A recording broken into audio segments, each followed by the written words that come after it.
Ang sakripisyo ni Xinyu. Kabanata 541, ikaw ay malugod na kumilos. Hindi malakas ang boses ni Xinyu, ngunit umabot ito sa pandinig ng lahat. Tinitigan niya si Yan Zihai at ang iba pa. Dahan daw ang tumayo si Yan Zihai. Siya ay humihit-hit ng tabako gaya ng dati, at may bakas ng paghamak sa kanyang mukha. Xinyu? Nanalo ka nga, pero ano? Walang pakialam na sabi ni Yan Zihai. Naging malamig ang ekspresyon ni Xinyu at sinabi niya, ano ang ibig mong sabihin? Umisi si Yan Zihai. Tinalo mo lang si Han Wei. Sa tingin mo matatalo mo kami. Gusto mo siyang ilayo. Ikaw ba ay karapat-dapat? Pinaikit ni Xinyu ang kanyang mga mata at malamig na sinabi, ang marangal na pangulong yan ay talagang bumalik sa kanyang mga salita. Tumawa ng malakas si Yan Zihai at sinabing, ang nangako sa iyo ay si Han Wei, hindi kami. Kailan ba ako nangako sa'yo? Lalong lumalim ang galit sa ekspresyon ni Xinyu. Huminga siya ng malalim at sinabing, kailangan kong umalis kasama si Rozo ngayon. Papatayin ko ang sinumang maglakas loob na pigilan ako. Ang yabang. Malamig na sabi ni Yan Zihai. Ikinaway ni Yan Zihai ang kanyang kamay at 12-dosenang tao na may mga baril ang sumugod. Hindi mabilang na itim na muzzles ang nakatutok kay Xinyu. Pagkaraan ng ilang sandali, mas malakas na internal chi ang lumabas. Nakita nila ang 8 martial marquee na dahan-daang naglalakad patungo kay Xinyu. Xinyu? Kailangan mong mamatay dito ngayon, malamig na sabi ni Yan Zihai. Napasulyap si Xinyu sa mga tao at hindi naiwasang makuyam ang kanyang mga kamao. Yan Zihai, isa kang kasuklam-suklam na tao na bumabalik sa kanyang mga salita. Hindi ka ba natatakot na masira ang reputasyon ng pamilya yan? Galit na sabi ni Xinyu. Gumisi si Yan Zihai at sinabing, masira ang reputasyon ng pamilya yan. Xinyu? Sino sa tingin mo ang maglalakas loob na ipakalat ang balita? Hayaan mong sabihin ko sa iyo, wala kang ideya kung anong uri ng mga tao ang kaharap mo. Inilibot ni Xinyu ang kanyang tingin sa karamihan. Gaya nga ng sinabi niya, ang grupong ito ng mga tao ay walang pakialam sa katotohanan. Maaari ko lang mapanatili ang aking kasalukuyang kalagayan ng higit sa 5 minuto. Huminga ng malalim si Xinyu. 5 minuto. Imposibleng mapatay ang 8 martial marquises sa loob ng 5 minuto. Hindi niya magagawang patayin silang lahat. Hanggat maaari silang tumagal ng 5 minuto, ang mamamatay ngayon ay tiyak na si Xinyu. Xinyu?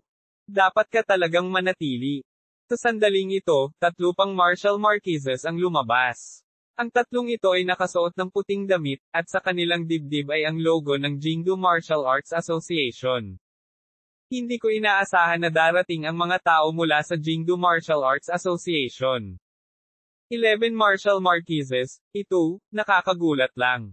Sa ganoong kapangyarihan, mahirap tumakas kahit na mayroon kang mga pakpak. Lalong naging hindi magandang tingnan ang ekspresyon ni Xinyu. Hindi niya inaasahan na darating talaga ang mga tao mula sa Jingdu Martial Arts Association. Xinyu? Naiintindihan mo na ba? Walang pakialam na sabi ni Yan Zihai. So paano kung manalo ka? Hanggat gusto ka naming patayin, wala kang pagkakataong lumaban. Sino ang makakatulong sa iyo? Malamig na tiningnan ni Xinyu ang mga tao. Lumakas ang kanyang enerhiya at malamig niyang sinabi, bring it on. Ako, si Xinyu, ay walang dapat ikatakot. Xinyu? Hindi kami mga tanga, malamig na sabi ng isang martial marquee. Basta, mawawala ang lakas mo. Sa oras na iyon, ikaw ay nasa aming awa. Hindi na namin kailangang makipag-away sa iyo. Ang ekspresyon ni Xinyu ay sobrang pangit. Ang chi energy sa kanyang katawan ay nagsimula ng maglaho. Mas mabilis pa ito sa inaakala niya. Ang ganitong uri ng spell na pilit na nagpapataas ng lakas ng isang tao ay tiyak na magiging sanhi ng pagkahulog ng isa sa isang malubhang pinsala pagkatapos gamitin ito. Sa oras na iyon, hindi banggitin ang isang martial marquee, ngunit ni Xinyu ay hindi makaharap sa isang inner strength grandmaster. Kung hindi ako nagkakamali, nagsisimula ka ng maubusan ng lakas. Nakangiting sabi ni Martial Marquee Bai. Congratulations sa pagkatalo ni Han Wei ngayon. Sa kasamaang palad, ngayon ang anibersaryo ng iyong kamatayan. Nanatiling tahimik si Qin Yu. Nararamdaman niya ang panloob na chi sa kanyang katawan na mabilis na nawawala, at ang kanyang katawan ay bumibigat at bumibigat. Ang kapangyarihan ng martial marquis sa wakas ay nawala, at ang sakit ay kumalat sa buong katawan ni Qin Yu. Paf! Lumuwa siya ng isang bibig ng dugo. Lumuhad siya sa lupa at sinubukang bumangon, ngunit hindi niya magawa. Hahaha! Ang lahat ay hindi napigil ang tumawa nang makita nila ito. Nawalan na ng kakayahang lumaban ang batang ito. Lahat, kumilos at patayin siya ng direkta. Walang nakakaalam kung sino ang unang nag-abot gamit ang kanyang palad, ngunit isang nakakatakot na panloob na chi ang agad na sumara kay Qin Yu. Boom! Gayunpaman, sa sandaling ito, isang lilang apoy ang sumabog mula sa hindi kalayuan at bumangga sa puwersang ito.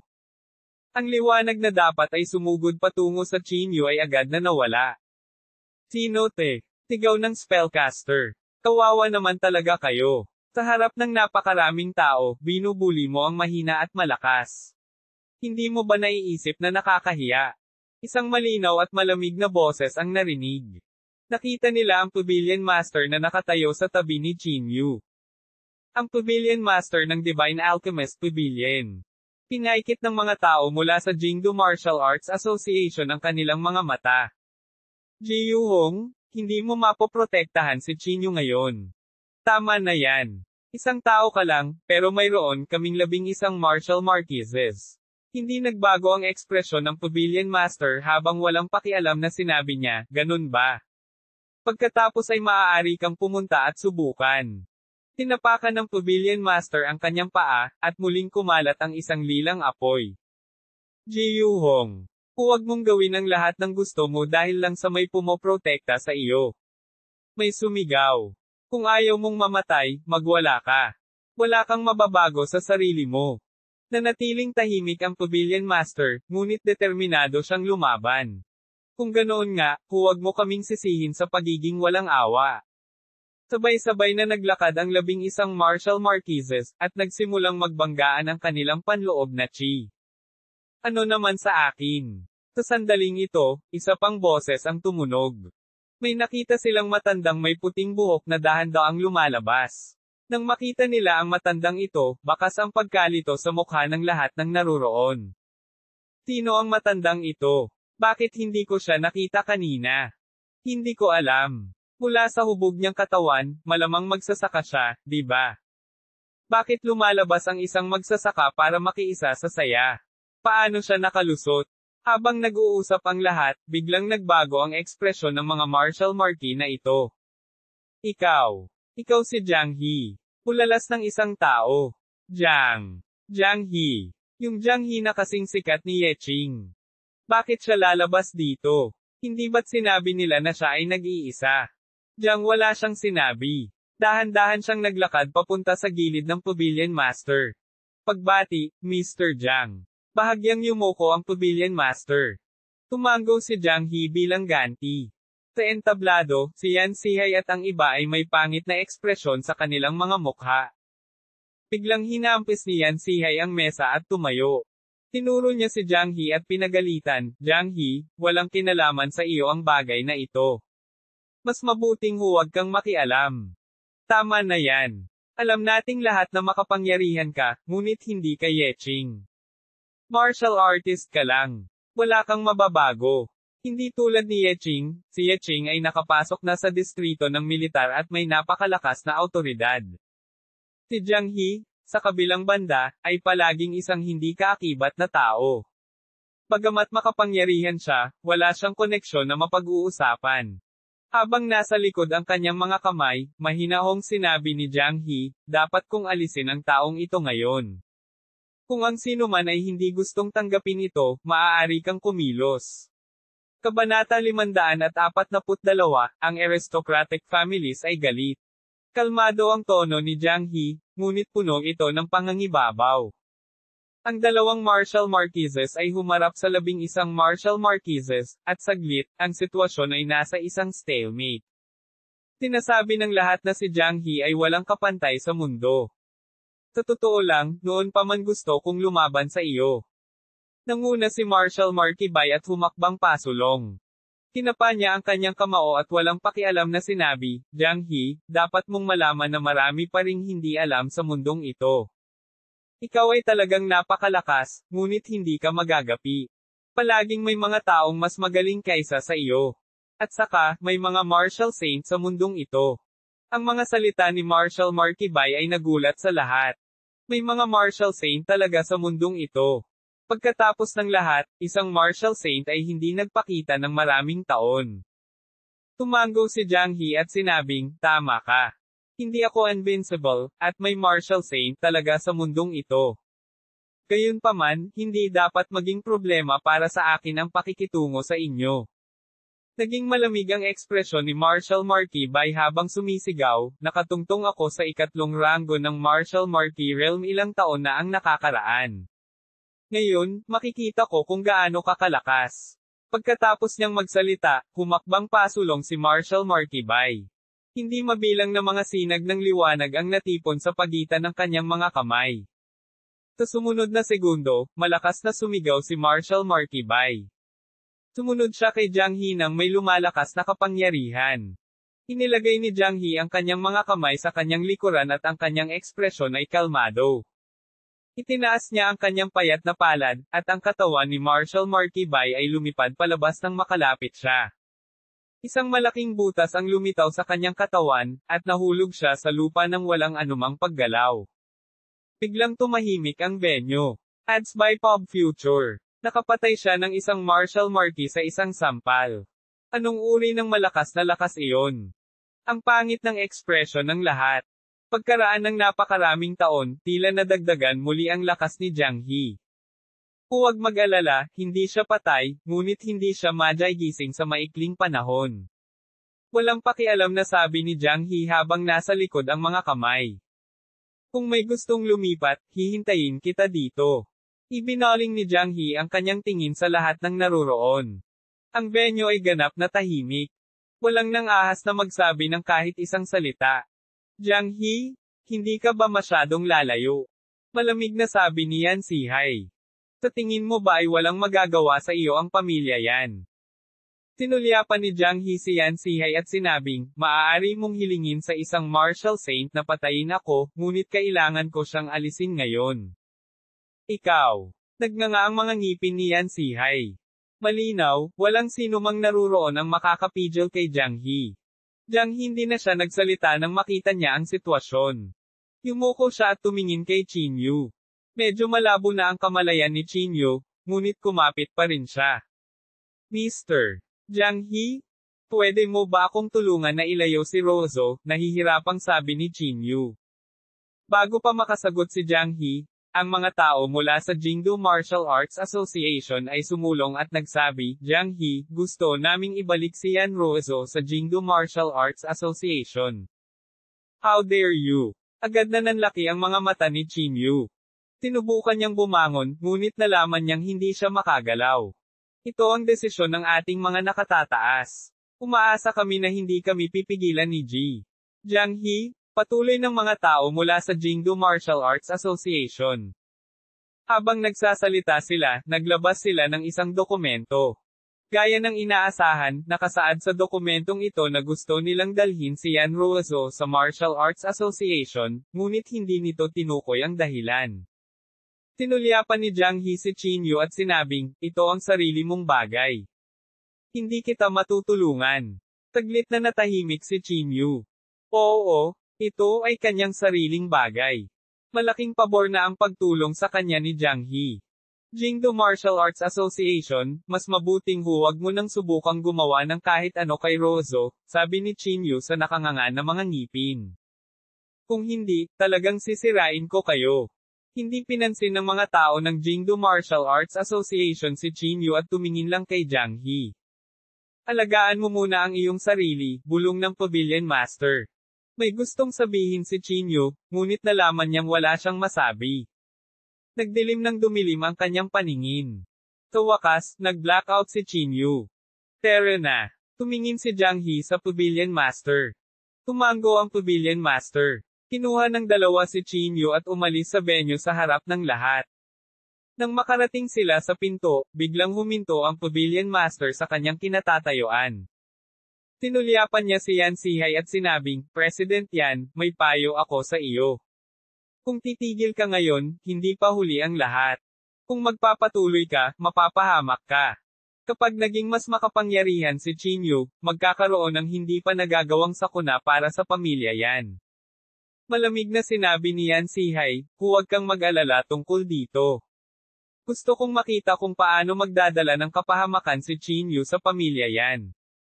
Malapit na ang oras. Hindi na kailangang magmadali, malamig na sabi ng pavilion master. Pagkatapos noon, hindi na siya nanatili at umalis kasama si Qin Yu. Walang makapag-aakala na magtatapos ng ganito ang isang kasal.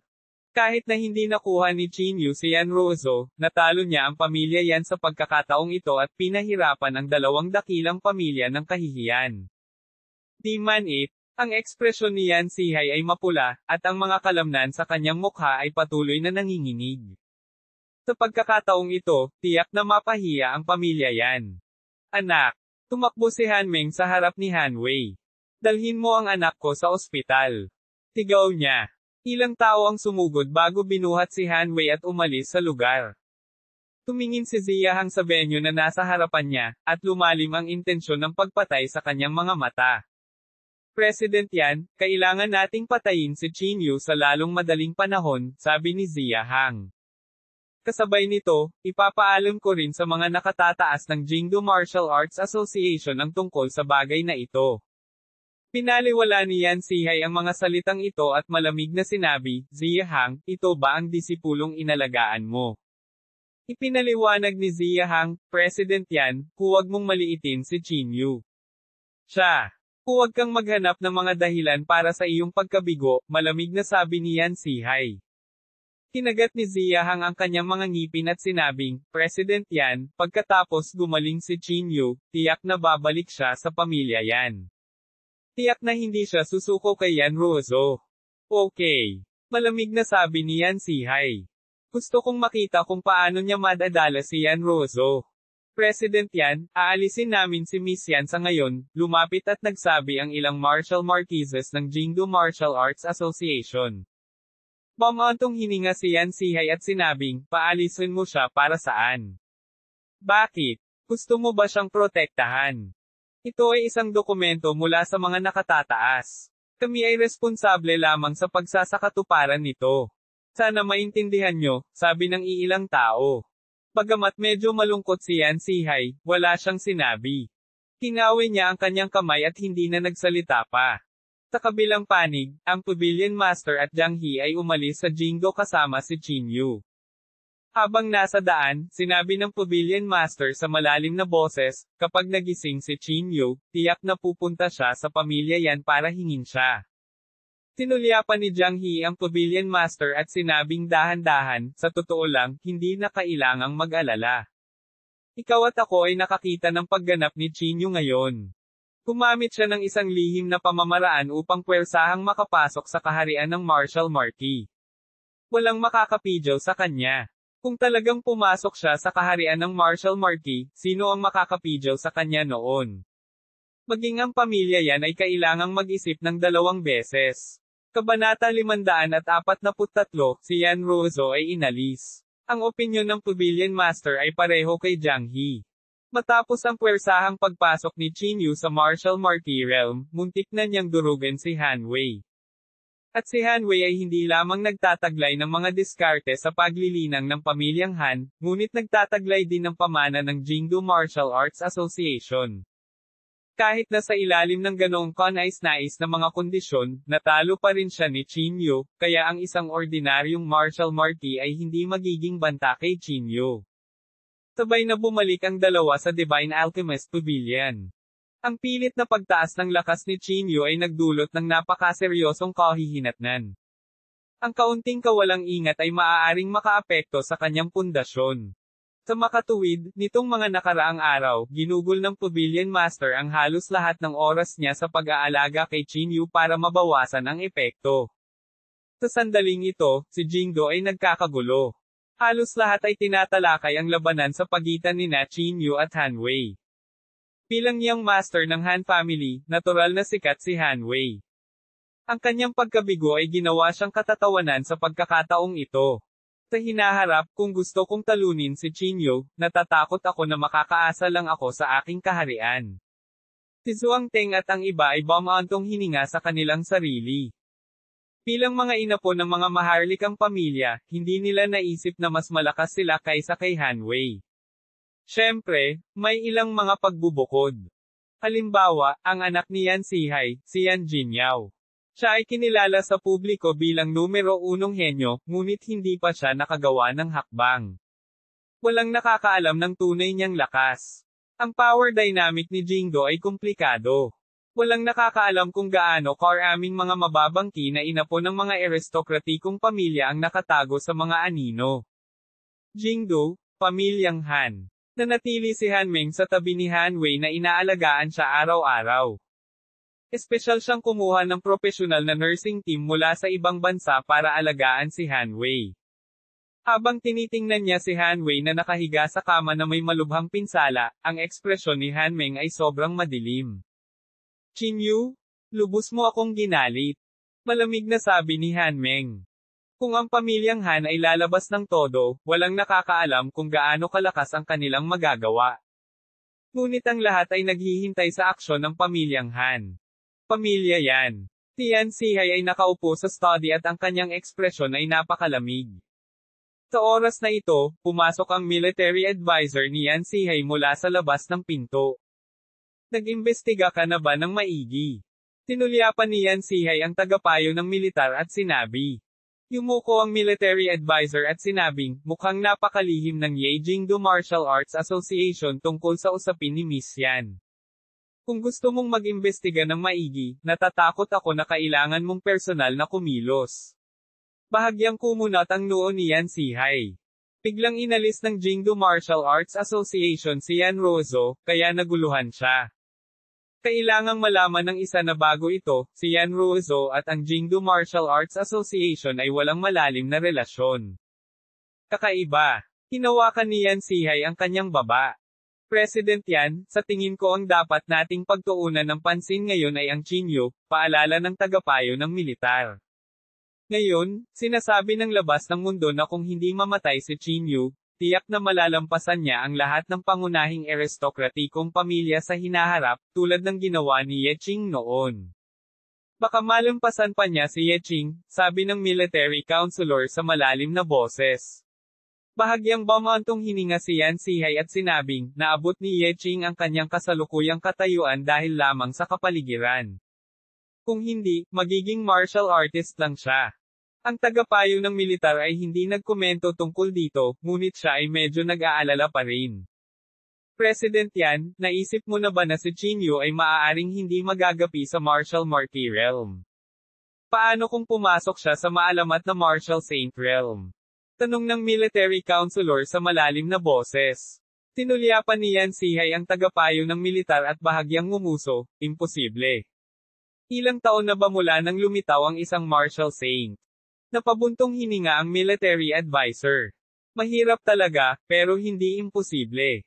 Kung talagang pumasok siya sa yugto ng martial saint, dapat nating pag-isipang muli ito. Hindi ito itinanggi ni Yan Zihai.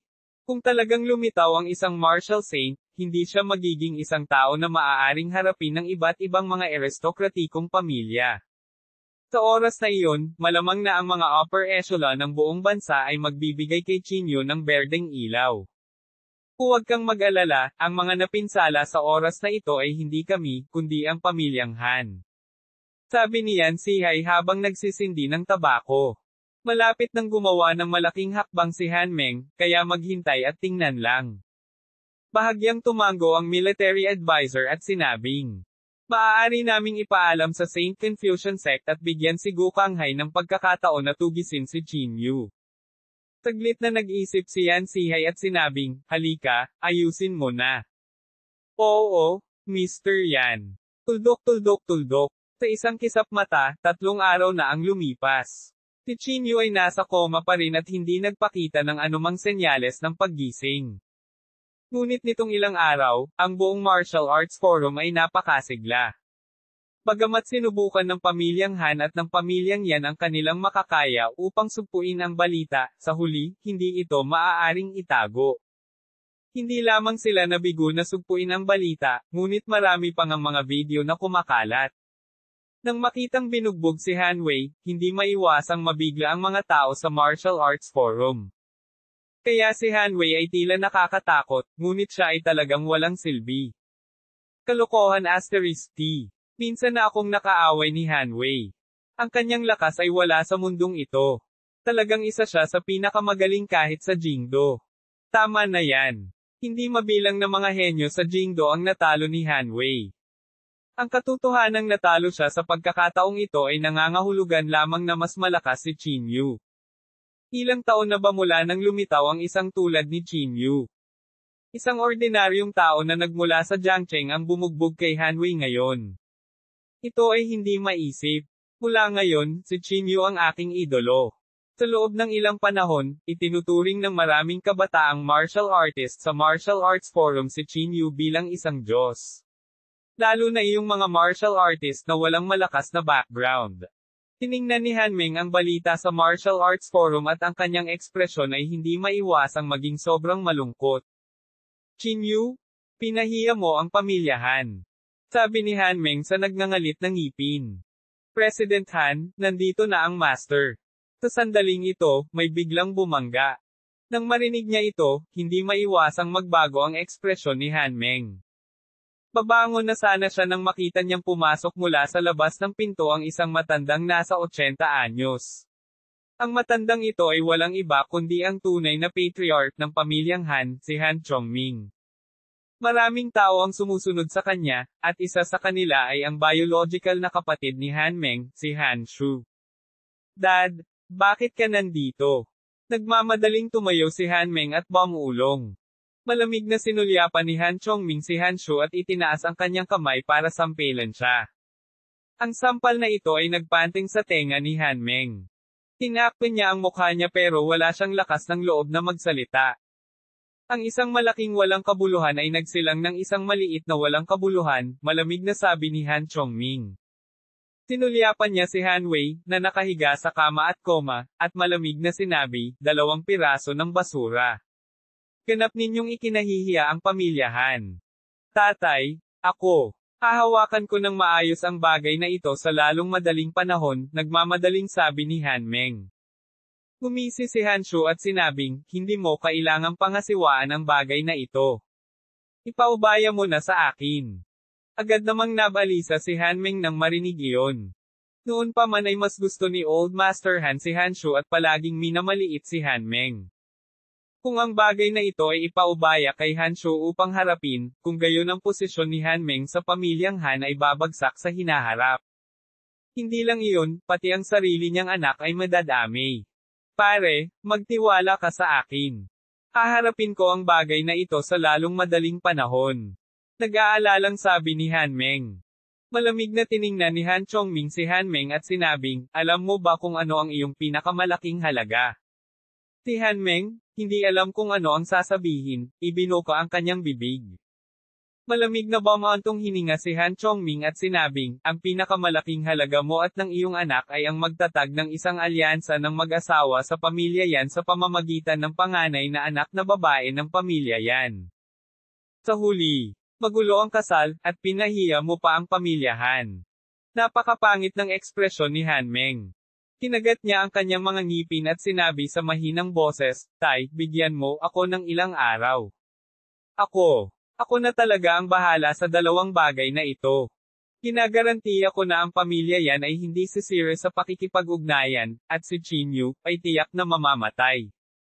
Kabanata 544, ang pinnacle ng martial arts. Malamig na umungol si Han Chongming. Inilagay niya ang kanyang mga kamay sa likod at sinabing, Han Meng, ito na ang iyong huling pagkakataon. Kung hindi mo ito kakayanin, ibigay mo kay Han Shu. Pagkasabi nito, tumalikod si Han Chongming at naglakad palabas. Napakapangit ng ekspresyon ni Han Meng. Hindi niya napigilan ang pagkayam ng kanyang mga kamao at pag-igting ang kanyang mga ngipin. Walang pagpipilian si Han Meng kundi isisi ang lahat kay Qin Yu, kasama na ang pagwawalang bahala ni Han Chongming sa kanya. Qin Yu, dapat kitang patayin. Malamig na sabi ni Han Meng. Tuldok. Sa isang kisap mata, si Qin Yu ay isang buong linggo nang walang malay. Sa kabutihang palad, sa masusing pangangalaga ng Pavilion Master, maayos ang katawan ni Qin Yu. Sa wakas, sa hapong ito, nagising si Qin Yu ng mahina. Sa pagtingin sa pamilyar na kapaligiran, si Qin Yu ay saglit na natigilan. Gising ka na. Ang boses ng Pavilion Master ay nagmula sa gilid. Biglang bumalik sa katinoan si Qin Yu. Nagmamadali siyang tumayo at sinabing, Pavilion Master, nasaan si Rozo? Nasaan siya ngayon? Hinay pa ng Pavilion Master ang sopa sa kanyang kamay at sinabing, inumin mo ang gamot. Wala sa mood si Qin Yu na uminom ng gamot. Sabi niya, Pavilion Master, kailangan kong makita agad si Rozo. Natahimik sandali ang Pavilion Master. Pagkatapos, isinantabi niya ang gamot at sinabing, nasa Jingdu Martial Arts Association siya ngayon. Kung ano ang dahilan, hindi ko alam. Noon lamang naalala ni Qin Yu ang kanyang narinig bago siya nawala ng malay. Medyo pangit ang ekspresyon niya, at dali-dali siyang umupo sa kama. Ano? Gusto mong ipadala ang iyong sarili sa iyong kamatayan ng labis? Malamig na sabi ng Pavilion Master.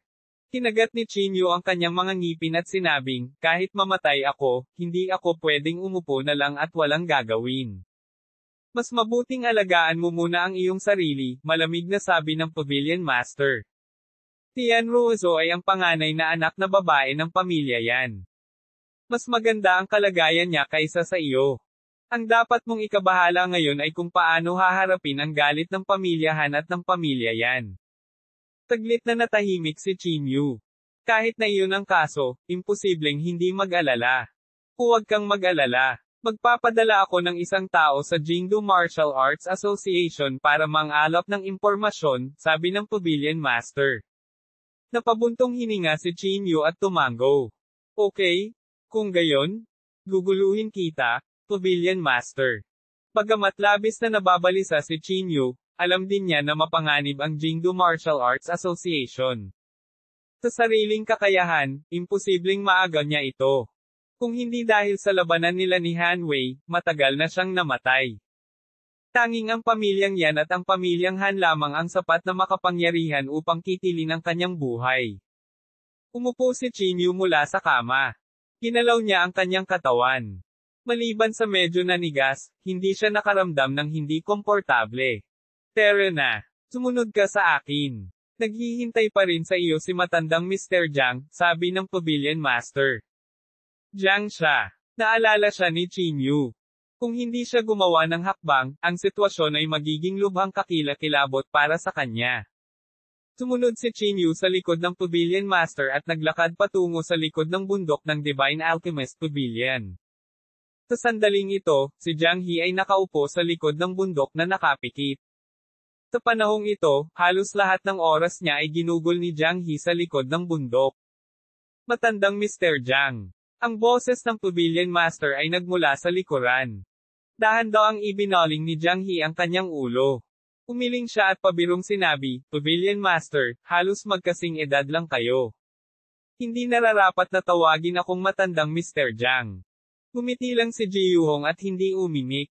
Kahit na magkasing edad lang silang dalawa, mukha silang lolo at apo. Pagbati, Mr. Jiang. Lumakad pasulong si Qin Yu at bahagyang yumoko. Tumango si Jiang He at sinabing, gising ka na.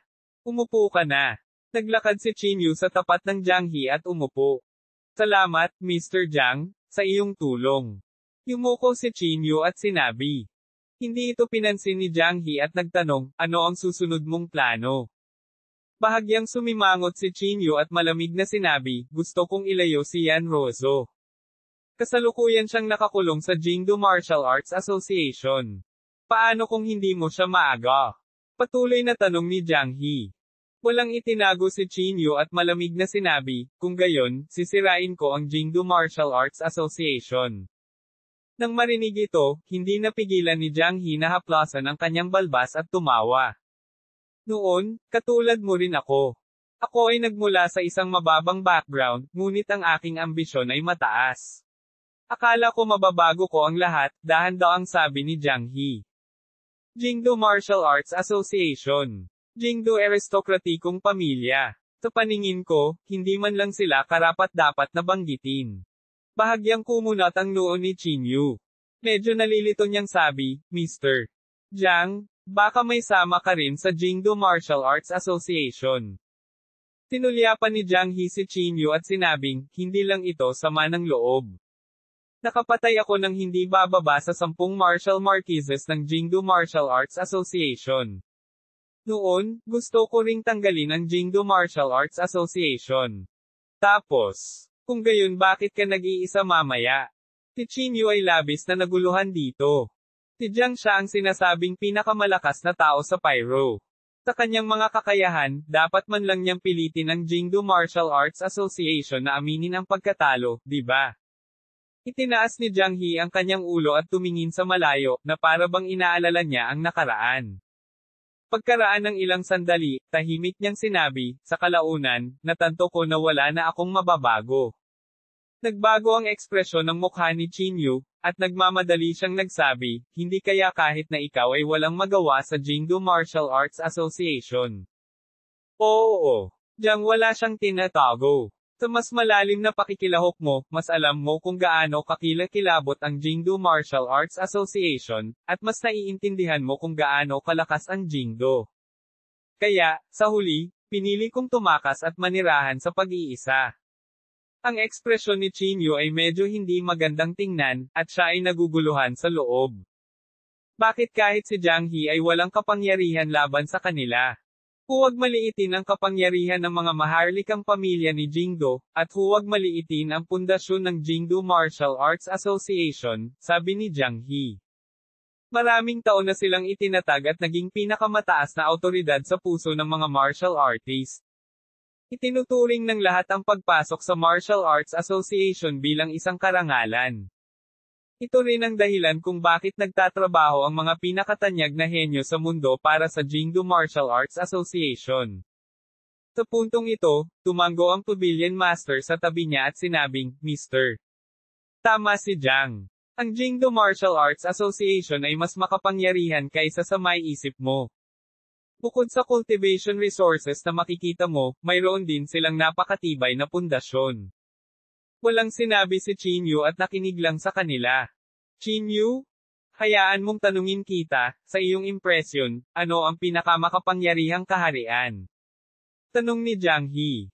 Sinabi ni Chinyu sa malalim na boses, narinig ko na ang Martial Saint Realm, ngunit sinasabi na ang Martial Marquis Realm ay nasa kisame na. Tumango si Jiang He at sinabing, tama, ang Martial Marquis Realm talaga ang kisame. Ngunit, hindi ito naaangkop sa Jingdo Martial Arts Association. Biglang nagbago ang ekspresyon ni Chinyu, at nagmamadaling sinabi, pwede bang, na ang Jingdo Martial Arts Association ay may martial saint? Jiang hindi siya sumagot. Sinabi lang niya, maiintindihan mo sa hinaharap. Ang ekspresyon ni Chinyu ay sobrang hindi magandang tingnan. Batay sa sinabi ni Jiang He, hindi ba siya mawawala ng pag-asa? Kahit si Jiang He ay napaka-pessimistic, pati si Chinyu. Hindi mo kailangang mag-alala masyado. Sa sandaling ito, biglang iniba ni Jiang He ang paksa. Tumingin siya kay Chinyu at sinabing, ang iyong mga tagumpay sa hinaharap ay tiyak na higit sa akin. Marahil, ikaw ang sisira sa status quo. Kabanata 545, sino nga ba ang aking ama? Hindi mapigilan ni Chinyu na matigilan. Siya ba ang nakabasag ng status quo? Ngunit ang kasalukuyang Chinyu ay hindi man isang martial marquis, kaya paano siya makakalaban sa Jingdo Martial Arts Association? Pag-isipan mong mabuti ang iyong lakas pagkatapos maging isang martial marquis, sabi ni Jiang He sa malalim na boses. Biglang naalala ni Chinyu ang kalagayan niya noong pilit siyang naging martial marquis. Ang ganitong uri ng kapangyarihan ay naging lubos na kumpiyansa kay Chinyu. Pakiramdam niya ay walang sino man sa mundo ang makakatalo sa kanya. Kahit nakaharap niya ang higit sa 10 martial marquises, walang pakialam si Chinyu. Kapag tumungo ka sa Martial Marquis Realm, ang lahat ay magiging mas mabuti, sabi ni Jiang He. Pero kailangan mong mag-ingat. Hindi ka nila hahayaang makapasok sa Martial Marquis Realm ng napaka-smooth. Huminga ng malalim si Qingyu at sinabing, Mr. Jiang, naiintindihan ko. Tumango si Jiang He at sinabing, bata, magsikap ka. Walang sinabi si Qingyu. Naiintindihan niya ang loika, ngunit sa ngayon, si Yan Ruozo lang ang iniisip ni Qingyu. Hindi niya maisip kung bakit si Yan Ruozo, na dapat ay kinuha niya, ay kinuha ng Jingdo Martial Arts Association. Pagkatapos bumalik sa Elder's Residence, hindi mapakali si Qingyu ng mahabang panahon. Ang pagpasok sa Martial Marquee Realm ay maghahatid ng pagbabago. Kinagat ni Qingyu ang kanyang mga ngipin. Matapos mag-isip, hindi pa rin niya matanggap. Gayunpaman, sa ngayon, walang ibang pagpipilian si Qingyu kundi maghintay sa balita ng Pavilion Master. Sa buong araw, wala sa mood si Qingyu na mag-cultivate. Kinabukasan, nagpadala ang Pavilion Master ng isang tao sa Jingdo Martial Arts Association para magtanong. Kinagabihan, sa wakas ay dumating ang Pavilion Master sa Elder's Residence. Mabilis na tumayo si Qingyu at sinabing, Pavilion Master, kumusta? Natahimik sandali ang Pavilion Master, pagkatapos ay nagsabi, napakahigpit ng mga hakbang sa seguridad ng Jingdo Martial Arts Association. Hindi ko rin alam ang pakay nila. Agad na naging mas pangit ang ekspresyon ni Qingyu. Kahit ang Pavilion Master ay walang balita. Paano kaya ito? Hindi. Biglang tumayo si Qingyu. Malamig niyang sinabi, kailangan kong magtungo kaagad sa Jingdo Martial Arts Association para masagot ang problema. Sumulyap ang Pavilion Master kay Qingyu at sinabing, sa tingin mo ba sa pagpunta sa Jingdo Martial Arts Association, malalaman mo ang higit pang impormasyon. Kaagad na naramdaman ni Qingyu na medyo walang kapangyarihan. Umupo siya sa kama at hindi alam ang gagawin saglit. Pag-usapan natin ito pagkatapos mong tumuntong sa Martial Marquee Realm. Bukas, ako ay personal na gagawa ng isang paglalakbay sa Jingdo at mag-scout para sa mga balita, sabi ng Pavilion Master. Napabuntong hininga si Qingyu at sinabing, ito ang tanging paraan. Kinabukasan, umalis ang Pavilion Master ng madaling araw at sumugod patungo sa Jingdo. Samantala, si Qingyu ay nagsimula ng maging balisa. Hanggat tumuntong ako sa Martial Marquee Realm, ang mga bagay ay magbabago para sa mas mahusay. Inulit ni Qingyu ang mga salitang ito ng tahimik. Hindi siya mapakali ng matagal. Hanggat nakapikit siya, maiisip niya si Yan Ruozo. Dahil dito, lalo pang nabalisa si Qingyu. Hindi na siya makapaghintay na pumasok sa Martial Marquee Realm. Ngayon, ang pananatili sa Divine Alchemist Pavilion ay hindi na makakapagdulot ng anumang pagpapahusay sa Qingyu. Ads by Pop Future. Sa kasalukuyang estado ni Qingyu, maliban kung mayroon siyang tangkay ng 10,000 taong gulang na mga halamang gamot, o mga mapagkukunan tulad ng mga ugat ng espiritu, mga bukal ng espiritu, at mga libingan ng madilim na enerhiya, hindi siya mapapabuti. Sa makatuwid, maaari lamang magplano si Qingyu na umalis at lumabas upang subukan ang kanyang kapalaran. Nang gabing iyon, sa wakas ay bumalik ang Pavilion Master mula sa Jingdo. Nang makita ni Qingyu ang Pavilion Master, balisang tumakbo si Qingyu. Pavilion Master, paano ito? Naiinip na tanong ni Qingyu. Nang hihinayang umiling ang Pavilion Master at sinabing, wala pa ring balita. Kahit ang pamilya yan ay hindi alam kung ano ang gagawin ng Jingdo Martial Arts Association. Nang marinig ito, hindi napigilan ni Qingyu ang galit na galit. Walang pakialam ang pamilya yan sa buhay o kamatayan ni Ruozo. Galit na sabi ni Qingyu.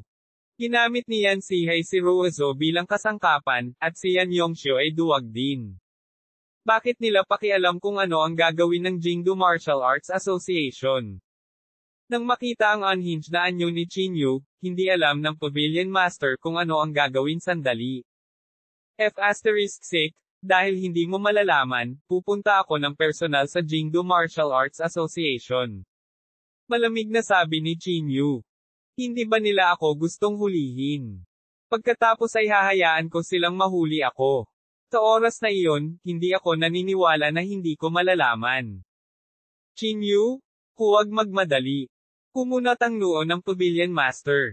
Hindi alam ang sitwasyon ng kanyang minamahal. Sinong makakatiis? Lahat ng tao ay may kahinaan, at si Qingyu ay walang exception. Hanggat nahawakan ang takong ni Achilles, walang sino man ang makapagpapanatili ng kalmadong kalagayan ng pag-iisip. Baka alam ko ang dahilan.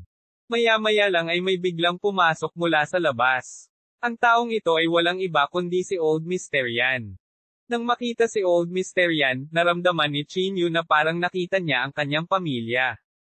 Nagmamadali niyang sinabi, "Older Mr. Yan, ano ba talaga ang nangyayari?" Si Ruozo ay isang ordinaryong tao lang, kaya bakit siya kukunin ng Jingdo Martial Arts Association? Kinawian ng matandang Mr. Yan ang kanyang kamay, sinenyasan si Chinyu na maupo. Umupo silang dalawa sa tapat ng isa't isa. Huminto si Old Mr. Yan, pagkatapos ay nagsabi, "Maaaring may kinalaman ang bagay na ito sa iyong ama." "Ang aking ama." Agad na natigilan si Chinyu. Uminom ng isang subo ng tubig ang matandang Mr. Yan at dahan-daang nagsalita. "Noon, natanggap ko ang pabor ng iyong ama. Kung hindi, ang pamilya Yan ay hindi magiging kung ano ito ngayon," sabi ni Old Mr. Yan. Tumingin siya kay Chinyu at nagpatuloy, "Alam mo ba kung bakit hiniling ko kay Ruozo na hanapin ka sa Jiangcheng?" Umiling si Chinyu. Siyempre hindi niya alam. Si Yan Ruozo ay isang mataas at makapangyarihang tagapagmana, at siya ay isang walang kwentang manugang na may asawa na. Logically speaking, imposibleng may koneksyon silang dalawa. Tungkol dito, si Chinyu ay palaging labis na naguguluhan. Sinabi ng matandang Mr. Yan, "Ito rin ang ideya ng iyong ama. Sinabi niya lang sa akin na kayong dalawa ay match made in heaven. Sinabi niya sa akin na dapat kayong dalawa ang magkasama, ngunit hindi niya sinabi sa akin ang dahilan." Si Chinyu ay natulala at nalilito. Ano ang ibig niyang sabihin sa pagsasabing dapat silang dalawa ang magkasama? Paano nalaman ng kanyang ama na silang dalawa ay match made in heaven? "Kung hindi ako nagkakamali, ang pagsasama ninyong dalawa ay tiyak na makakabuti," patuloy ni Old Mr. Yan. "Kaya, ang aksyon ng Jingdo Martial Arts Association ay marahil ay para lamang pigilan kayong dalawa na magsama at magdala ng kapahamakan sa Jingdo Martial Arts Association." Kumunat ang noo ni Chinyu at sinabing, "Older Mr. Yan, totoo ba ang sinabi mo? Hindi naman pwedeng para lang ay comfort ako diba?" Mapait na ngumiti ang matandang Mr. Yan at sinabing, "Si Ruozo ang pinakamamahal kong apo. Mas nag-aalala ako sayo." Hindi nakaimik si Chinyu. Ito ay totoo. Alam ng buong Jingdo na ang taong pinapahalagahan ni Old Mr. Yan ay si Yan Ruozo. Bagaman makapangyarihan ang Jingdo Martial Arts Association, tiyak na hindi nila babalewalain ang impluensya ng pamilya Yan, sabi ni Old Mr. Yan. Kaya, dapat ligtas si Ruozo. Nang marinig ang mga salita ni Old Mr. Yan, bahagyang gumaan ang pakiramdam ni Chinyu. Dapat makinig ka sa Pavilion Master. May mga bagay na hindi maaaring minamadali, sabi ni Old Mr. Yan. Huminga ng malalim si Chinyu at tumango. "Naiintindihan ko, Old Mr. Yan." Sa puntong ito, huminto si Chinyu. Tumingin siya kay Old Mr. Yan at nagpatuloy sa pagtatanong, "Sabi mo minsan mo nang natanggap ang pabor ng tatay ko. Ibig sabihin kilala mo siya?" Uminom ng tubig ang matandang Mr. Yan at tumango. "Nakilala ko siya. Tapos nasaan siya? Anong klaseng tao siya? Bakit hindi ko siya nakita dati?" Nag-aalalang tanong ni Chinyu. Kabanata 546, Pagpasok sa landas ng paglilinang. Inasahan ng matandang Mr. Yan ang tanong ni Chinyu. Kaya naman, tila matagal na niyang pinaghandaan ito habang dahan-dahan niyang sinabi, "Wala akong gaanong alam tungkol sa iyong ama, ngunit alam ko na siya ay isang taong walang talo," sabi ni matandang Mr. Yan. "Isang taong walang talo." Tumingin si Chinyu kay Old Mr. Yan. Makapangyarihan ba siya kaysa sa pamilyang Yan? Mapait na ngumiti si Old Mr. Yan at sinabing, "Ang pamilya Yan ay walang kabuluhan sa harap niya. Sa kanya, ang yaman ay wala. Hayaan ang maliit na pamilyang Yan, sa kanyang lakas, maimpluwensyahan niya ang isang buong bansa." Hindi mapigilan ni Chinyu na mapabuntong hininga. Isang tao lang ang makakaimpluwensya sa buong bansa. Anong uri ng kaharian ang dapat taglayin ng isang tao para magawa ito? Dahil anak kanya, naniniwala ako na ang iyong mga kakayahan ay hindi mas mababa sa kanya, sabi ni Old Mr. Yan. Kapag dumating ang oras na iyon, hindi banggitin ang maliit na Jingdo Martial Arts Association, ngunit kahit na ang mga awtoridad ay kailangang magpakita ng paggalang sa iyo. Ang nasabing kaharian ay napakalayo para sa Chinyu. Kahit isang martial saint ay hindi makakamit ito. Kung gayon, saan nagpunta ang aking ama? Bakit hindi ko siya nakita dati? Nagmamadaling tanong ni Chinyu. Umiling ang matandang Mysterian. Puno ng pananabik ang kanyang mga mata habang sinasabing, Mr. Tichin ay isang taong hindi nakikita. Hindi siya isang tao na maaari nating pag-isipan. Ito ang unang pagkakataon na nakita ni Chinyu si Old Mysterian na nagpahayag ng ganoong kagalang-galang na ekspresyon. Ito ay sapat na upang ipakita kung anong uri ng pag-iral ang ama ni Chinyu.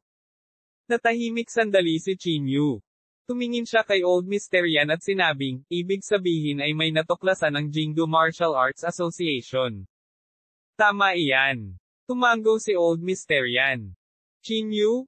Bago ka tumuntong sa Martial Marquee Realm, subukang huwag magkaroon ng anumang konfrontasyon sa Jingdo Martial Arts Association. Huminga ng malalim si Chinyu at sinabing, Old Mysterian, naiintindihan ko. Noong gabing iyon, ginawa ni Chinyu ang kanyang mga plano. Kinabukasan, umalis siya sa Divine Alchemist Pavilion at lumabas para mag-explore. Sa oras na ito, nagdaos ng isa pang pagpupulong ang Jingdo Martial Arts Association. Sa pagkakataong ito, ang pulong ay hindi na nakasentro sa Chinyu, kundi sa Chinyu at Yanrozo.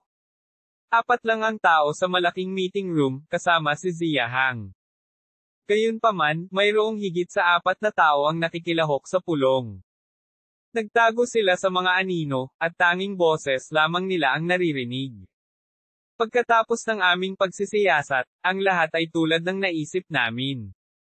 Isang malamig na boses ang nagmula sa dilim. Ngayon, inimbestigahan namin si Chinyu. Malaki ang posibilidad na kamag-anak niya ang taong iyon. Tsaka magulo ang katawan niya.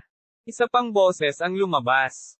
Ang anak na babae ng pamilya Yan, si Yanrozo, ay may ibang bloodline. Ang bloodline na ito ay lampas sa aming pangunawa. Ayon sa mga sinaunang tala, natural ang bloodline na ito at ang magulong katawan ni Chinyu. Kapag nakipagtalik na silang dalawa, hindi na sila magagapi. Natigilan si Zia Hang. Sa sandaling ito, napagtanto niya na bagamat siya ang vice-presidente, wala siyang alam kumpara sa mga nakatataas na ito. Plano naming hiramin ang dugo ni Yanrozo. Kung magtatagumpay tayo, si Yanrozo ang magiging pinakamalaking kayamanan ng Jingdo Martial Arts Association. Isang boses na naman ang nagmula sa dilim.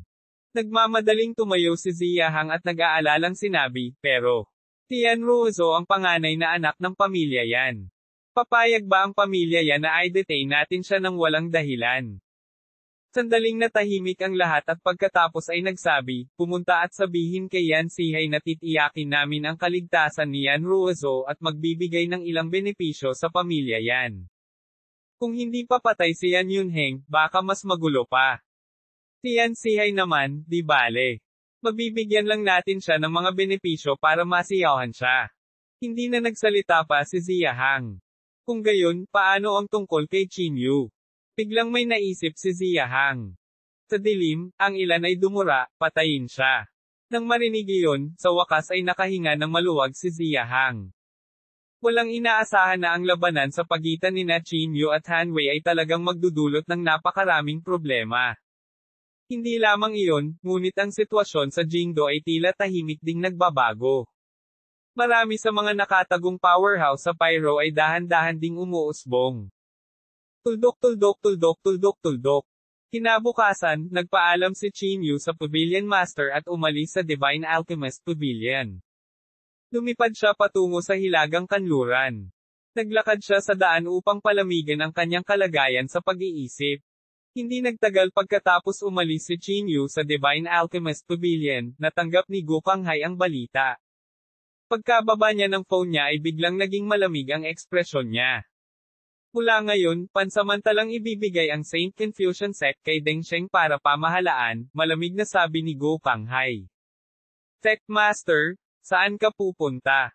Nagmamadaling tanong ng matandang tinawag na si Deng Sheng. Isang bakas ng pagpatay ang bumungad sa mukha ni Go Kanghai habang malamig niyang sinabi, para pumatay ng mga tao. Tuldok tuldok tuldok. Ang Jade City ay matatagpuan sa kailaliman ng Hilagang Kanluran. Ang lungsod na ito ay katulad ng pangalan nito. Puno ito ng halaman. Hindi tulad ng mga tiwangwang na nakapaligid na mga lungsod, lahat ng bagay dito ay malago at luntiang, tulad ng isang kagubatan. Dahil ito ay matatagpuan sa kailaliman ng Hilagang Kanluran, karamihan sa mga residente dito ay umalis sa Jade City at piniling pumunta sa isang malaking lungsod. Naging sanhi din ito ng Jade City na lubhang kakaunti ang populasyon, ngunit mayroong maraming mga sekta. Ang mga nakapaligid na lungsod ay lahat ng desyerto, ngunit ang Jade City ay talagang berde. Hinaplos ni Chinyu ang kanyang baba at inisip ang sarili. Inilabas niya ang kanyang divine sense at sinubukang maramdaman ang panloob na chi ng Jade City. Hindi nagtagal, naramdaman ni Chinyu na may mali. Sa Hilagang Kanlurang sulok, nagkaroon ng mahinang pagdagsa ng espiritual na enerhiya. Ang espiritual na enerhiyang ito ay bahagyang nakikita. Hindi ito masyadong malakas, at napakalayo pa nito. Hindi nag-aksaya ng oras si Chinyu at agad na naglakad patungo sa Hilagang Kanlurang sulok.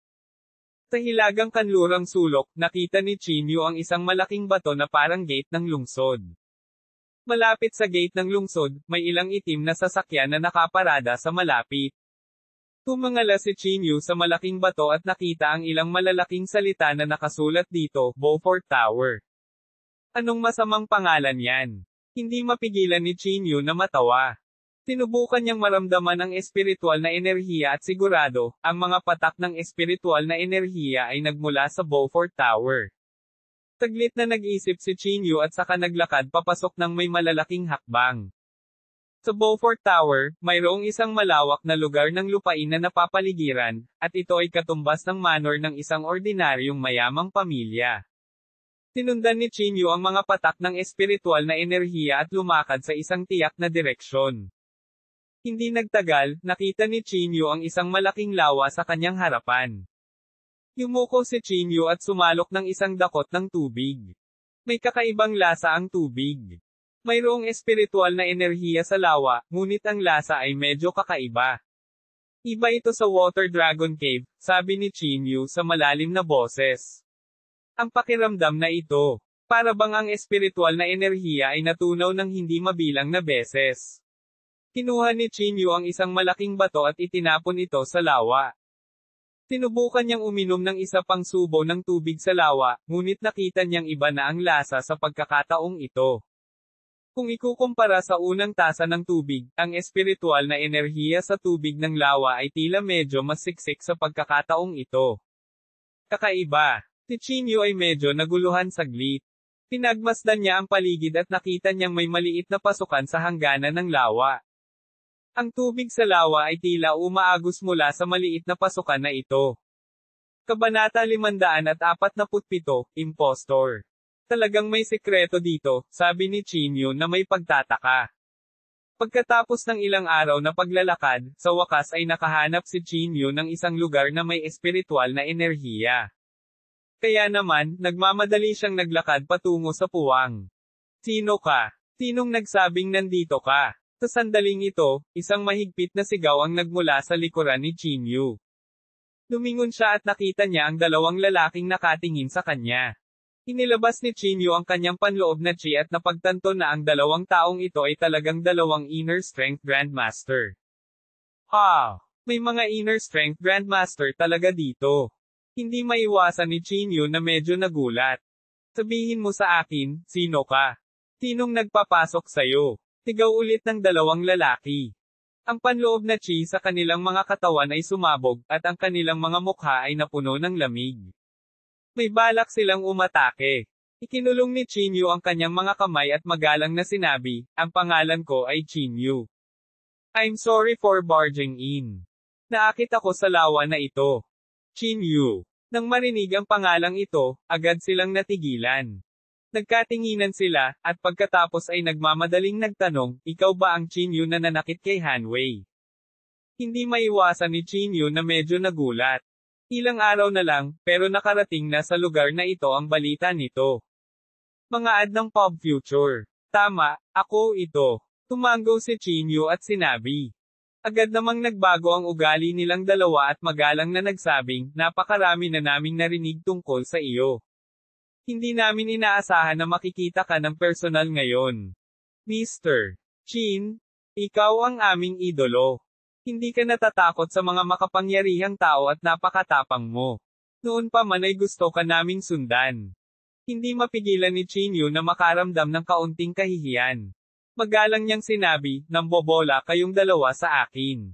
Sa pagsasalita hanggang sa puntong ito, itinuro ni Chinyu ang lawa at sinabing, o tama, saan nanggagaling ang espiritual na enerhiya sa lawa na ito? Bakit ito malakas at mahina kung minsan? Isang bakas ng awkwardness ang bumungad sa kanilang mga mukha. Nahihiya silang ngumiti at sinabing, Mr. Chin, hindi naman sa ayaw naming sabihin sa iyo, pero ito ang aming sikreto. Hindi kami pinapayagang magsabi sa mga tagalabas. Paano kung dadalhin kita para makita ang sect master natin? Nag-isip sandali si Chinyu at tumango. Sige, guguluhin ko kayong dalawa. Kaya naman, sumunod si Chinyu sa kanilang dalawa at naglakad pasulong. Sa harap nila, may isang building. Tinala nilang dalawa si Chinyu diretso sa ika-27 palapag at pagkatapos ay dumating sa isang opisina. Mr. Chin, ito ang opisina ng sect master namin. Magalang na sabi ng dalawa. Bahagyang yumuko si Chinyu upang ipahayag ang kanyang pasasalamat. Pagkatapos, kumatok si Chinyu sa pinto. Hindi nagtagal, isang malamig na boses ng babae ang nagmula sa loob, sino te? Sect master, may gustong makakita sa iyo, mabilis na sabi ng dalawang inner strength grandmaster. Teka, nasa meeting ako. Hindi nyo ba alam guys? Malamig na sabi ng babae. Medyo nahiya ang dalawang inner strength grandmaster. Sabi ng isa sa kanila sa mahinang boses, Mr. Chin, mangyaring huwag isipin. Ang aming sect master ay nakatagpo lamang ng isang mahirap na problema kamakailan, kaya siya ay medyo nabalisa.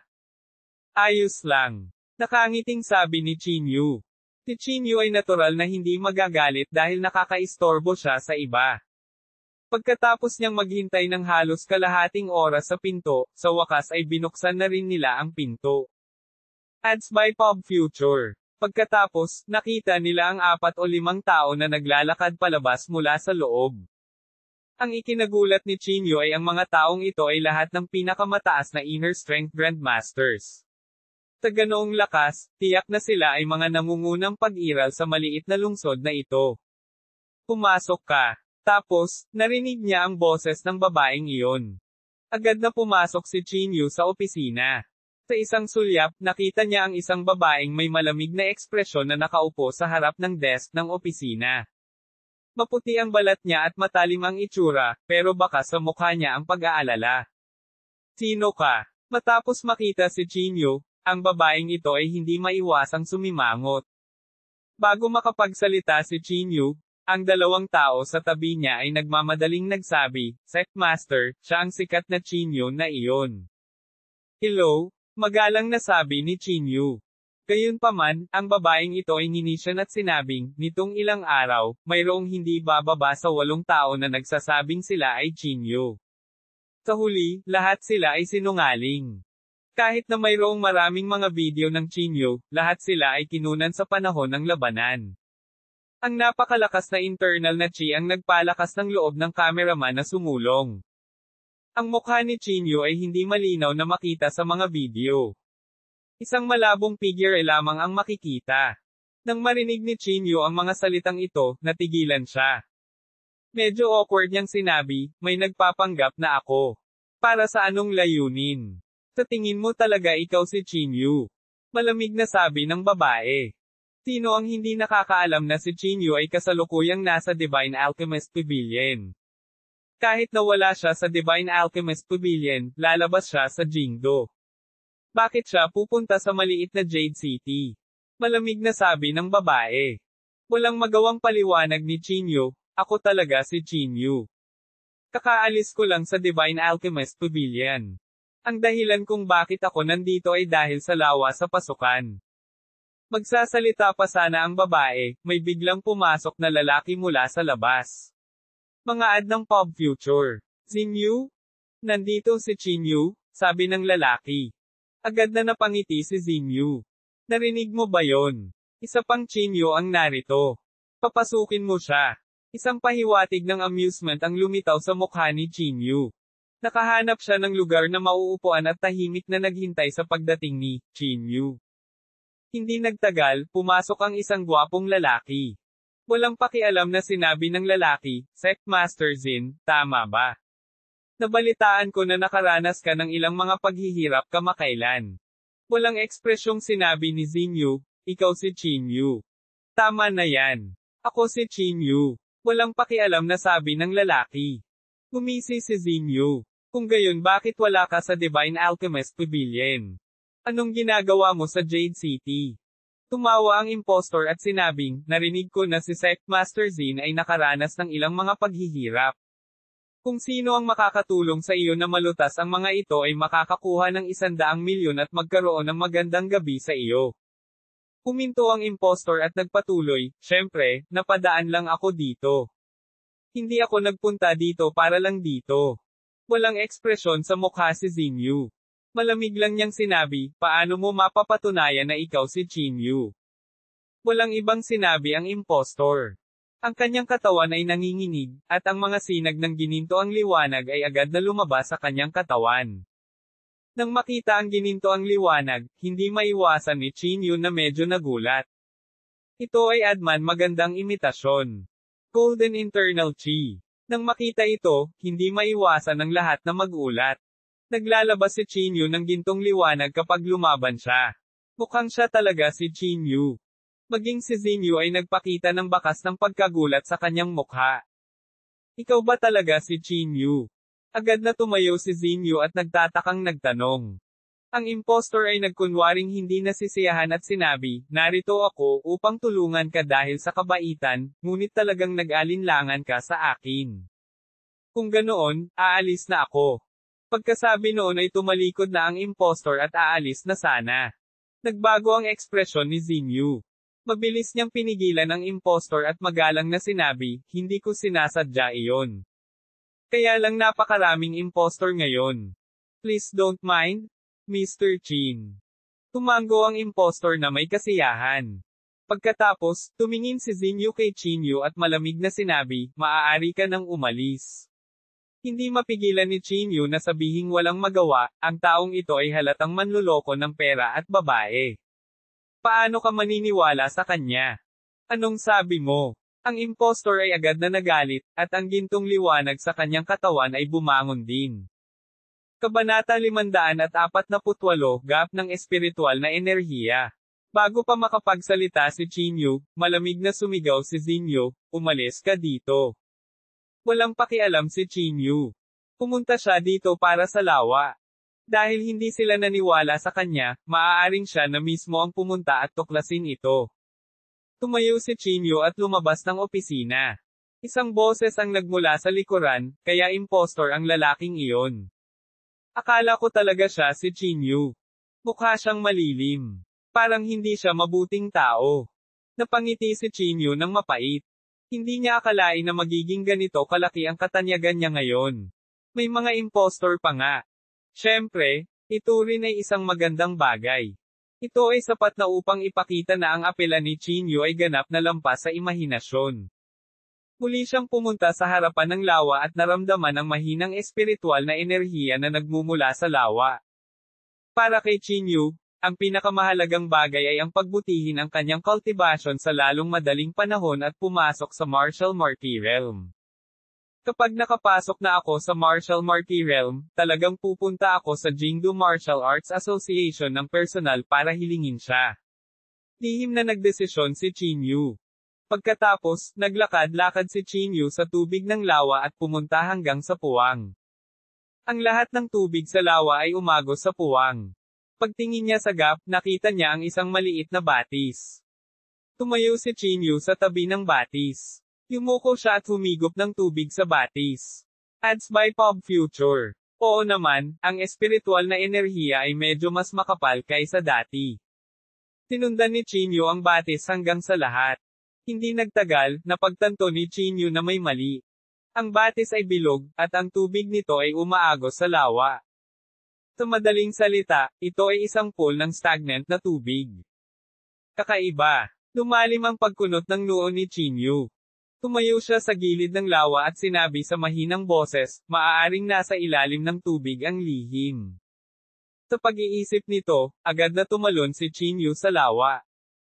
Pagkatapos sumabak sa lawa, nagulat si Chinyu nang makitang ang pressure sa ibaba ay biglang lumakas, at ang espiritual na enerhiya ay naging mas siksik din. Ang tubig ng lawa ay mas malalim kaysa sa naisip niya. Pagkatapos sumisid ng 12 metro, sa wakas ay nakarating si Chinyu sa ilalim ng tubig. Madilim sa ilalim ng tubig. Ginamit ni Chinyu ang sikretong sining ng pag-iwas sa tubig, pagkatapos ay ginamit ang espiritual na apoy upang tuklasin. Hindi nagtagal, may nakita siyang kakaiba. Nagkaroon ng malaking puwang sa lupa sa ilalim ng tubig. Ang lahat ng espiritual na enerhiya ay inilabas mula sa puwang na ito. Nagmamadaling lumapit si Chinyu. Sinubukan niyang buksan ang puwang, ngunit nalaman niyang napakahirap ng puwang. Agad na isinaaktibo ni Chinyu ang kanyang panloob na lakas at naghagis ng suntok. Sa kasamaang palad, ang katigasan ng puwang na ito ay higit pa sa imahinasyon ni Chinyu. Hindi man lang niya nagawang iling. Anong matigas na bato? Hindi maiwasan ni Chinyu na mabigla. Naka-cross-leg siya sa ilalim ng tubig at naramdaman ang lumalakas na espiritual na enerhiya. Ang puwang ay kung minsan ay malaki at kung minsan ay maliit, at ang lumalakas na espiritual na enerhiya ay kung minsan ay makapal at kung minsan ay manipis. Nagningning ang mga mata ni Chinyu, at medyo nasasabik siya saglit. Ito ang espiritual na enerhiya na likas na nabuo ng kalikasan. Tuwang-tuwa si Chinyu. Ads by Pop Future. Sa madaling salita, ang espiritual na enerhiyang ito ang pinakadalisay at ito ay natural. Ito ay hindi katulad ng mga halamang gamot. Kahit na ang 10,000 taong gulang na mga halamang gamot ay maaari lamang gamitin upang mag-imbak ng espiritual na enerhiya. At ang espiritual na enerhiyang ito ay hindi man lang nahawahan, at walang mga dumi sa loob nito. Ito ay walang pinagkaiba sa natural na espiritual na enerhiya. Sa kapaligirang ito, talagang mayroong napakaraming agwat sa espiritual na enerhiya. Ang mga mata ni Chinyu ay kumislap sa pananibik. Kung gayon, ano nga ba ang nasa ilalim ng puwang na ito? Ito ba ay isang mundo kung saan ang espiritual na enerhiya ay hindi pa nawawala? Ito ay hindi maisip.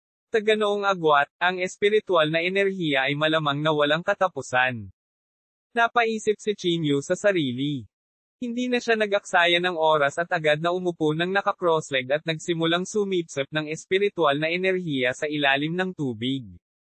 Dahil malapit sa gap ang Chinyu, ang espiritual na enerhiya na ibinuga ay hinigop ni Chinyu sa unang sandali. Sa itaas, walang nakakaalam sa Beaufort Tower na nasa ilalim ng tubig si Chinyu. Sa gabi, maraming ordinaryong sibilyan ang lumitaw sa tabi ng lawa. May hawak silang mga balde at kumukuha ng tubig sa lawa. Sa sandaling ito, sinamahan ni Zinyu ang impostor sa tabi ng lawa. Anong nangyayari? Tanong ng impostor na nakakunot ang noo. Ngumiti si Zinyu at sinabing, Mr. Chin, hindi mo alam na ang tubig dito ay may milagrosong epekto. Mahigit kalahati ng mga tao ng Jade City ang pupunta rito para umigib ng tubig. Nagtataka ang impostor na nagtanong, miraculous effect. Anong uri ng mahimalang epekto? Nakakapagpagaling ito ng mga sakit, nakangiting sabi ni Zinyu. Miss Zin.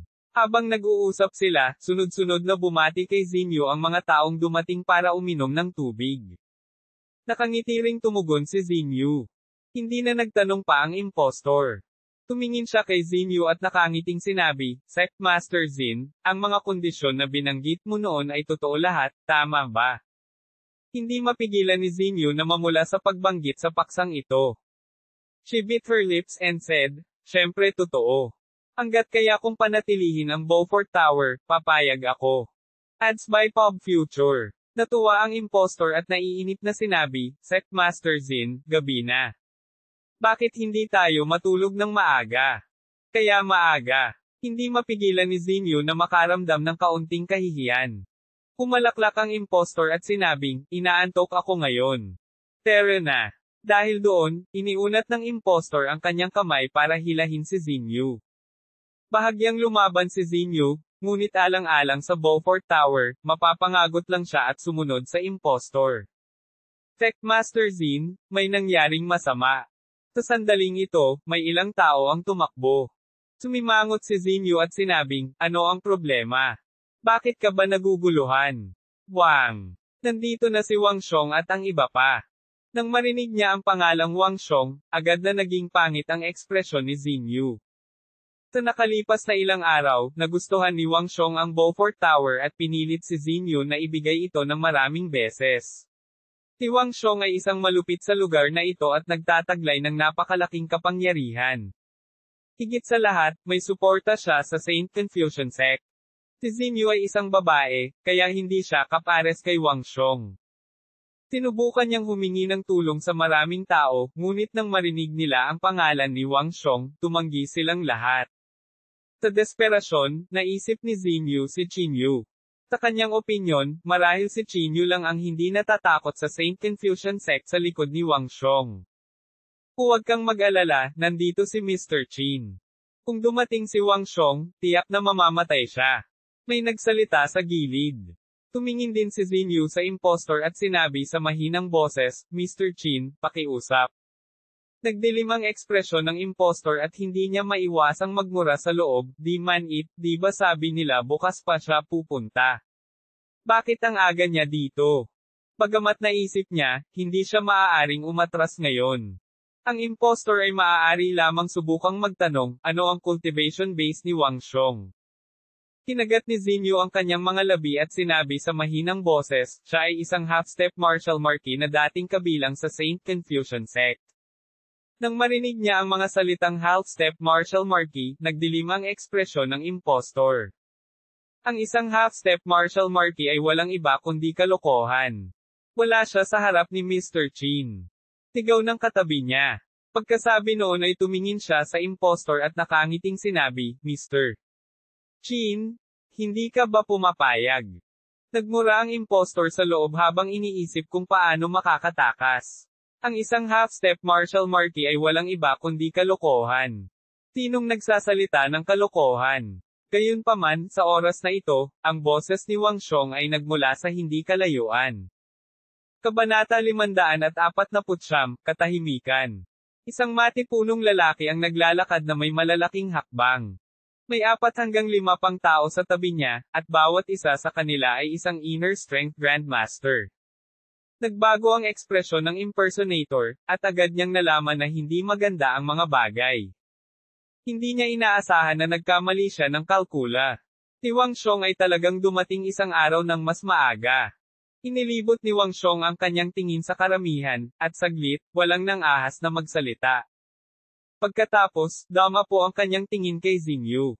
Techmaster Xin, pinag-isipan mo na ba ito? Nakangiting sabi ni Wang Xiong. Nagbago ang ekspresyon ni Xinyu. Kinagat niya ang kanyang mga ngipin at sinabing, Mr. Wang, ang Beaufort Tower ay ipinasa mula sa mga ninuno ng pamilya Xin. Labag sa rules kung sakupin mo ito ng ganito. Mga panuntunan. Malamig na ngumuso si Wang Xiong at sinabing, cut the crap.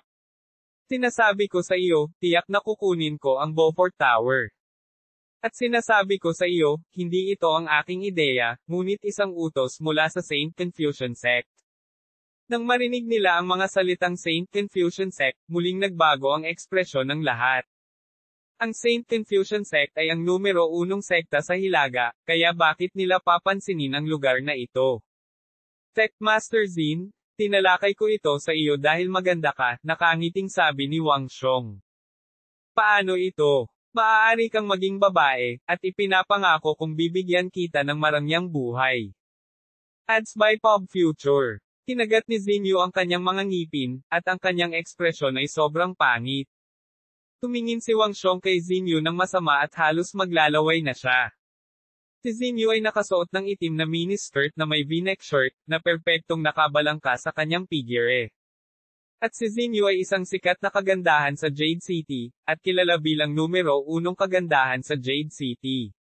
Walang sino man ang hindi matutokso. Paano na? Pinag-isipan mo na ba? Nakangiting sabi ni Wang Xiong. Kinagat ni Xinyu ang kanyang mga ngipin at tumingin sa impostor na nasa tabi niya. Wang Xiong, huwag kang masyadong mayabang. Paano kung ang Saint Confucian Sect? Sa sandaling ito, sumigaw ang katabi ni Xinyu. Itinuro niya ang impostor at sinabing, kilala mo ba kung sino ito? Siya ang sikat na Qin Yu. Sa paligid ni Mr. Qin, makakalimutan ito ng Saint Confucian Sect. Nang marinig nila ang pangalang Qin Yu, nagbago ang mga ekspresyon ni Wang Xiong at ng iba pa. Ikaw si Qin Yu? Tanong ni Wang Xiong. Nagbago ang ekspresyon ng impostor. Nakita niya ang bakas ng takot na sumilay sa mukha ni Wang Xiong. Kaya naman, pinatibay niya ang sarili at sinabing, tama, ako si Qin Yu. Kaibigan ko si Sect Master Xin. Mangyaring umalis ng mabilis at wala ng ideya tungkol sa pag-agaw sa Beaufort Tower. Kumunat ang noo ni Wang Xiong. Narinig na niya ang pangalan ni Qin Yu noon. Siya ay isang tao na kahit ang Sect Master ng Saint Confucian Sect ay walang magawa. Magsasalita pa lang si Wang Xiong, biglang bumantong hininga ang katabi niya at sinabing, sinasabi ng lahat na napakalakas ni Qin Yu. Sa tingin ko, hype lang ito. Habang nagsasalita siya, humakbang pasulong ang tao at tumingin sa impostor. Ikaw si Qin Yu, tama ba? Ang dami kong narinig tungkol sayo. Noon pa man gusto kong makita sa sarili ko kung ganoon ka talaga kaalamat. Biglang nagbago ang ekspresyon ng impostor. Nilakasan niya ang sarili at sinabing, sa tingin ko hindi na kailangan iyon. Hehe, bakit? Natatakot ka ba? Mukhang peke talaga ang tagumpay mo kay Han Wei. Malamig na sabi ng tao. Ang ekspresyon ng impostor ay naging sobrang pangit. Hindi niya namamalayan na tumingin kay Wang Xiong. Gayunpaman, hindi nagpakita ng anumang reaksyon si Wang Xiong. Tila gusto rin niyang makita ang mga kakayahan ni Qin Yu. Qin Yu? Kumilos ka. Tingnan ko kung gaano ka kahanga-hanga. Ang Inner Strength Grandmaster sa tabi ni Wang Xiong ay sumigaw at pagkatapos ay ikinuyom ang kanyang kamao. Dahil ang mga bagay ay dumating na sa puntong ito, ang impostor ay nakayanan lamang ang sarili at humarap upang harapin siya. Bumungad sa kanyang katawan ang gininto ang liwanag, at agad niyang ikinuyom ang kanyang kamao para labanan ang ulo. Sa sandaling nakipag-ugnayan siya, ang gintong liwanag sa katawan ng impostor ay agad na sumabog, at ang kanyang braso ay nakayuko sa kakaibang anggulo. Nang makita ito ng lahat, agad silang natigilan. Ang maalamat na invincible na si Qin Yu ay talagang napakahina. Ha. Hindi napigilan ni Wang Xiong ang pagtawa. Kaya si Qin Yu ay walang iba.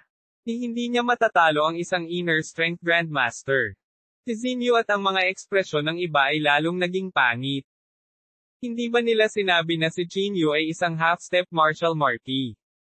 Paano siya naging mahina? Hindi ko inaasahan na si Qin Yu ay mamamatay sa aking mga kamay. Lumapit si Wang Xiong at malamig na sinabi. Natarante agad ang impostor. Lumuhad siya sa lupa at humingi ng awa, Mr. Wang, hindi ako si Qin Yu. Please, patawarin mo ako.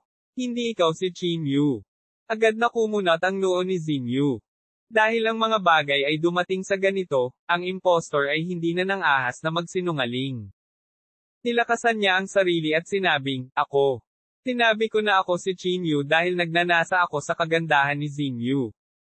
Akala ko papasok ka bukas. Basta maaga akong tumakas bukas, magiging maayos ang lahat, pero hindi ko inaasahan na darating ka ng maaga. Inis na inihakbang ni Xinyu ang kanyang mga paa. Tinuro niya ang impostor at pinagalitan, "Bastard ka." Gumisi si Wang Xiong. Xinyu? Bakit tutulungan ka ng totoong Qin Yu? Isang bakas ng kalungkutan ang bumungad sa mukha ni Xinyu. Oo, si Qin Yu ay isang taong humamon sa pamilya yan. Bakit niya siya tutulungan?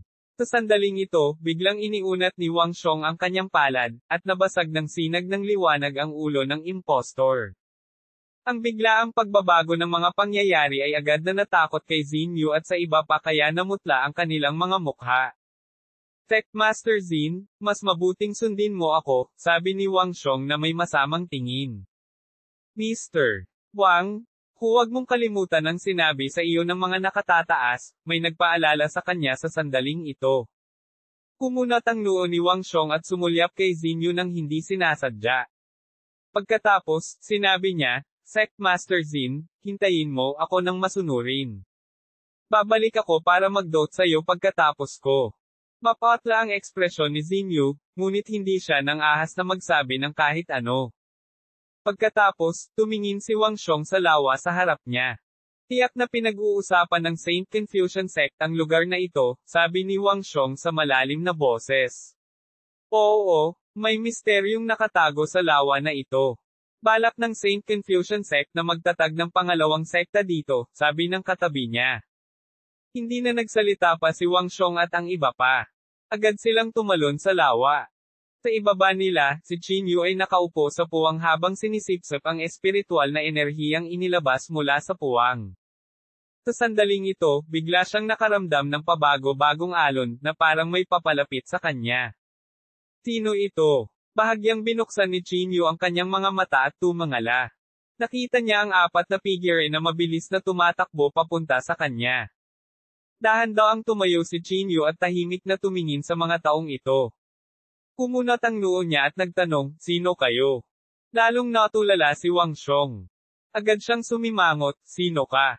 Sinong nagsabing pumunta ka dito? Hindi na kailangang makipag-usap sa kanya nang walang kaparerekan. Natuklasan niya ang sikreto sa lawa. Patahimikin mo na lang siya, sabi ng katabi niya sa malalim na boses. Tumango si Wang Xiong at agad na humakbang patungo kay Qin Yu. Kabanata 550, ang sakripisyo ni Xinyu. Si Wang Xiong ay malamig na tumingin kay Qin Yu, at ang enerhiya sa kanyang katawan ay lumundag habang siya ay humakbang.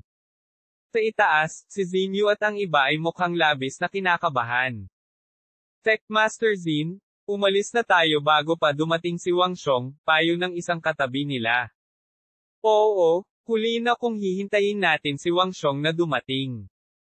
Kinagat ni Xinyu ang kanyang mga ngipin at sinabi sa malalim na boses, hindi ako makaalis. Hindi ako pwedeng sumuko sa Beaufort Tower. Tech Master, walang kwenta ang pananatili mo. Si Wang Xiong ay isang half-step na martial marquis, at siya ay may suporta ng Saint Confucian Sect. Oo. Sa halip na maghintay sa kamatayan, mas mabuting umalis muna ngayon at humanap ng isa pang pagkakataon sa hinaharap. Ang ekspresyon ni Xinyu ay sobrang pangit. Kinagat niya ang kanyang mga ngipin at hindi sinasadyang sinabi, siguro. Ito ang tanging paraan. Gayunpaman, sa sandaling ito, isang malaking pagsabog ang tumunog mula sa tubig. Isang malaking alon ang tumaas mula sa tubig, at pagkatapos ay may ilang tao na lumipad palabas na parang mga kanyan. Ang mga taong ito ay walang iba kundi si Wang Xiong at ang iba pa. Sa sandaling ito, dumudugo ang bibig ni Wang Xiong, at nabali ang kanyang braso.